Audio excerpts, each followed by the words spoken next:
রাজনীতিতে যোগাযোগ বা কমিউনিকেশনের ভাষা সবসময় একরকম থাকে না। সাধারণত আমরা ইসলামী দলের নেতাদের দেখি টুপি পাঞ্জাবি পরা, গম্ভীর এবং প্রথাগত পোস্টারেই। কিন্তু সোশ্যাল মিডিয়ায় জামায়াতে ইসলামী ডক্টর শফিকুর রহমানের যে ছবিটি ভাইরাল হয়েছে তা বাংলাদেশের রাজনৈতিক প্রচারণার ইতিহাসে এক অভাবনীয় ঘটনা। তাকে দেখা যাচ্ছে বিখ্যাত টিভি সিরিজ গেম অফ থ্রোনসের ক্যারেক্টারদের আদলে, হাতে তলোয়ার, ব্যাকগ্রাউন্ডে আয়রন থ্রোন আর ক্ষমতার সিংহাসন, এবং ওপরে লেখা সেই বিখ্যাত সতর্কবাণী, উইন্টার ইজ কামিং। নেটিজেনদের একাংশ একে নিছক ফান ভাবলেও রাজনৈতিক বিশ্লেষকরা এর ভেতরে এক গভীর সাবলিমিনাল মেসেজ বা অবচেতন বার্তা খুঁজে পেয়েছে।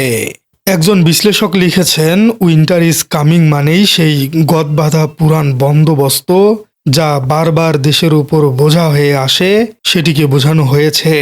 আর ডক্টর শফিকুর রহমান হলেন সেই জন স্নো, যার নেতৃত্বে একটি ফোর্স এই উইন্টারের বিপদ রুখে দিবে। আজকের পর্বে আমরা দেখব এই পোস্টারটি কি কেবল এআই এর কারিশমা, নাকি এটি বাংলাদেশের রাজনীতিতে নতুন যুদ্ধের ইঙ্গিত দিচ্ছে, যেখানে লড়াইটা হবে নাইট কিং রূপী ফেসিবাদের সাথে। প্রথমে এই উইন্টার বা শীতের রূপকটি ভাঙা যাক। গেম অফ থ্রোনসে উইন্টার মানে কেবল ঋতু নয়, এটি হলো এক মহাবিপদ বা অস্তিত্বের সংকট। হোয়াইট ওয়াল্কার্স বা মৃতদের সেনাবাহিনীর সাথে আসে এটি। বাংলাদেশের প্রেক্ষাপটে এই হোয়াইট ওয়াকার কারা? বিশ্লেষকদের মতে গত 17 বছরে ফেসিবাদ, দুর্নীতি এবং বিচারহীনতার যে সংস্কৃতি তৈরি হয়েছে সেটি হলো সেই মৃতদের সেনা, যারা বারবার ফিরে আসতে চায়। ভাইরাল পোস্টারটিতে ডাক্তার শফিকুর রহমানকে দেখানো হয়েছে সেই গার্ডিয়ান বা রক্ষক হিসেবে, যিনি এই পুরাতন ও পচা সিস্টেমের বিরুদ্ধে ঢাল হয়ে দাঁড়িয়েছেন। সমর্থকরা তাকে দাদু সম্বোধন করে বলছেন তিনি সেই নেতা যিনি এই কঠিন সময়ে জাতিকে নেতৃত্ব দেবেন। এখানে নাইট কিং এর সাথে তুলনা করা হচ্ছে পতিত স্বৈরাচার বা তাদের দোসরদেরকে, যারা অন্ধকারের ঘাপটি মেরে বসে আছে। এই পোস্টারের মাধ্যমে জামায়াত কর্মীরা বার্তা দিচ্ছেন সামনে কঠিন সময়ে, অর্থাৎ উইন্টার আসছে এবং তার জন্য দরকার একজন ইস্পাত কঠিন নেতা। সবচেয়ে বড় চমক হলো জামায়াতে ইসলামীর মতো একটি দল যারা সাধারণত পশ্চিমা সংস্কৃতি বা পপ কালচার থেকে দূরে থাকে, তাদের নেতার এমন পোস্টার কর্মীরা পজিটিভলি গ্রহণ করেছে।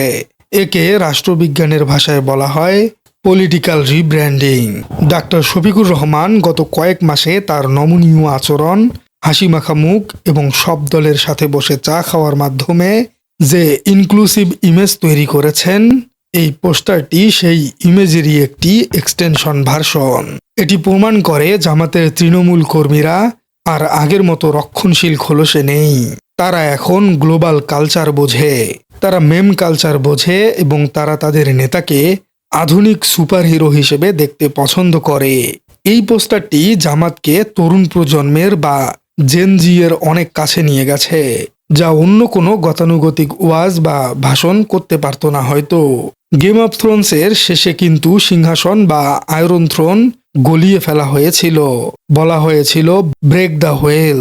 বাংলাদেশের রাজনীতিতেও কি এই পোস্টার সেই চাকা ভাঙার ইঙ্গিত দিচ্ছে? তরুণরা কি ডক্টর শফিকুর রহমানের মধ্যে এমন কাউকে খুঁজছে যিনি ক্ষমতার লোভে নয় বরং সিস্টেম পরিবর্তনের জন্য লড়বেন? এবং এই পপ কালচার পলিটিক্স কি আগামী নির্বাচনে জামাতের জন্য গেম চেঞ্জার হবে? গেম অফ থ্রোনসের সবচেয়ে আইকনিক ডায়লগগুলোর মধ্যে একটি ছিল চাউজ ইজ এ ল্যাডার, অর্থাৎ বিশৃঙ্খলাই হলো একটি মই। বাংলাদেশের বর্তমান রাজনীতির প্রেক্ষাপট ঠিক এমনই। 5 আগস্টের পর যে বিশৃঙ্খলা বা শূন্যতা তৈরি হয়েছে সেটাকে কেউ দেখছে মই হিসেবে ক্ষমতা দখলের জন্য, যেমন বিএনপি, আর কেউ দেখছে উইন্টার বা মহাবিপদ হিসেবে, যেমন জামাত। এই যে ডক্টর শফিকুর রহমানকে জন স্নো বা নেড স্টার্কের আদলে উপস্থাপন করা, এটি নিছক কোনো ফ্যান্টাসি নয়, এটি হলো মেমেটিক ওয়ারফেয়ার বা মিম যুদ্ধের অংশ। আজকের যুগে তরুণরা বড় বড় ইশতেহার পড়ে না, তারা ভিজুয়াল ল্যাঙ্গুয়েজ বা ছবির ভাষা বোঝে। জামাতের সাইবার কর্মীরা বা সমর্থকরা খুব সচেতনভাবেই তাদের নেতাকে একজন রিলাক্ট্যান্ট হিরো বা অনিচ্ছুক নায়ক হিসেবে ব্র্যান্ডিং করেছেন, যিনি ক্ষমতা চান না কিন্তু জাতির প্রয়োজনে দায়িত্ব কাঁধে নিতে বাধ্য হয়েছেন, ঠিক যেমনটা জন স্নো ছিলেন। এবার জেনজি বা নতুন ভোটারদের মনস্তত্ত্বটা একটু বোঝার চেষ্টা করুন। এই প্রজন্ম প্রথাগত রাজনীতিকে ঘৃণা করে। তারা নেতা চায় না, তারা চায় আইকন। জামায়াতে ইসলামীর মতো একটি দল, যাদের এতদিন ব্যাকডেটেড বা সেকেলে ভাবা হতো, তাদের নেতার এমন আধুনিক উপস্থাপনা তরুণদের মাঝে একটি কগনিটিভ ডিসোনেন্স বা চিন্তায় ধাক্কা দিয়েছে। বিশ্লেষকরা বলছেন এই পোস্টারটি জামায়াতের ভীতি কমিয়ে দিয়েছে এবং গ্রহণযোগ্যতাকে বহুগুণে বাড়িয়ে দিয়েছে, বিশেষ করে জেনজি প্রজন্মের কাছে।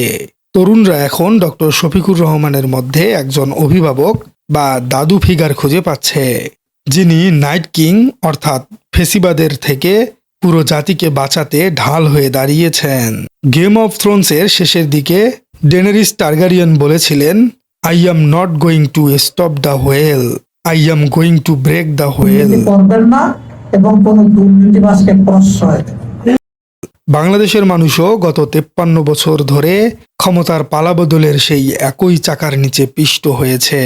একবার এক দল আসে আর এক দল যায়, কিন্তু শোষণ বন্ধ হয় না। ভাইরাল পোস্টারটির আড়ালে জামাত সম্ভবত সেই চাকা ভাঙার বার্তাই দিচ্ছে। পোস্টারে ডাক্তার শফিকুর রহমানের হাতে তলোয়ার আছে, কিন্তু তিনি আক্রমণাত্মক ভঙ্গিতে নেই, তিনি বসে আছেন রক্ষকের ভঙ্গিতে। এর মানে হলো অন্যরা অর্থাৎ বিএনপিরা যখন ক্ষমতার চেয়ার বা আয়রন থ্রোনের জন্য নিজেদের মধ্যে কামড়াকামড়ি করছে, তখন জামাত ফোকাস করছে দ্য গ্রেট ওয়ার বা আসল যুদ্ধের দিকে, যা হলো রাষ্ট্র মেরামত ও ইনসাফ কায়েম করা। এই ন্যারেটিভ যদি ভোটারদের মাথায় গেঁথে যায়, তবে জামাতের বিজয়ের সম্ভাবনা গাণিতিক হারে বেড়ে যাবে। কারণ মানুষ এখন শাসক চায় না, মানুষ চায় সংস্কারক। রাজনীতির বর্তমান মাঠের দিকে একটু তাকান। বিএনপির অভ্যন্তরীণ কোন্দল, দখলদারিত্ব এবং ক্ষমতার মোহ তাদের অনেকটা গেম অফ থ্রোনসের ল্যানিস্টার পরিবারের মতো করে তুলেছে, যারা নিজেদের অহংকারেই পতন ডেকে আনত।